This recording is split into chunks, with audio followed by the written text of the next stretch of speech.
मी अरुण घोडके. शिवचिंतन. शिवकाळात विविध क्षेत्रामध्ये लक्षणीय प्रगती झाल्याचे आढळून येते. संस्कृती संवर्धनाच्या दृष्टीने अनेक प्रयोगही झाले.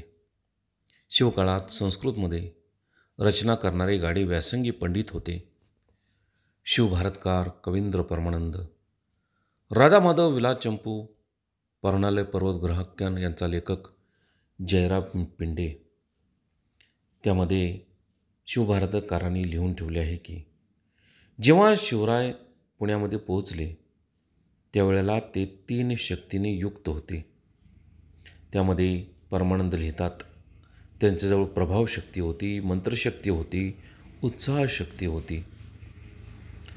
राजाकडे प्रभावशक्ती असावी याचा अर्थ ते स्वतः प्रचंड क्षमता, आकलनशक्ती, दूरदृष्टी, निर्णयशक्ती, विलक्षण कर्तृत्व, धमक यांचे गुण असावेत.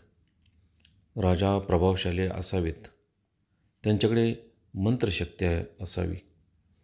याचा अर्थ असा, ते मनाने अचूक सल्ला देणारे त्यांच्याकडे अमात्य असावेत. उत्साहशक्ती असावा याचा अर्थ असा, राजे मरगळलेले, निष्क्रिय असू नयेत. या बाबतीत कोणते हातात काम घेतले की ते तडील नेण्याची चिकाटी राजाजवळ असावी. या साऱ्यांचा गुणसमुच्चय शिवरायांच्याकडे होताच. शिवरायांचे नैतिक अधिष्ठान त्याहून अधिक अत्यंत चोख होते.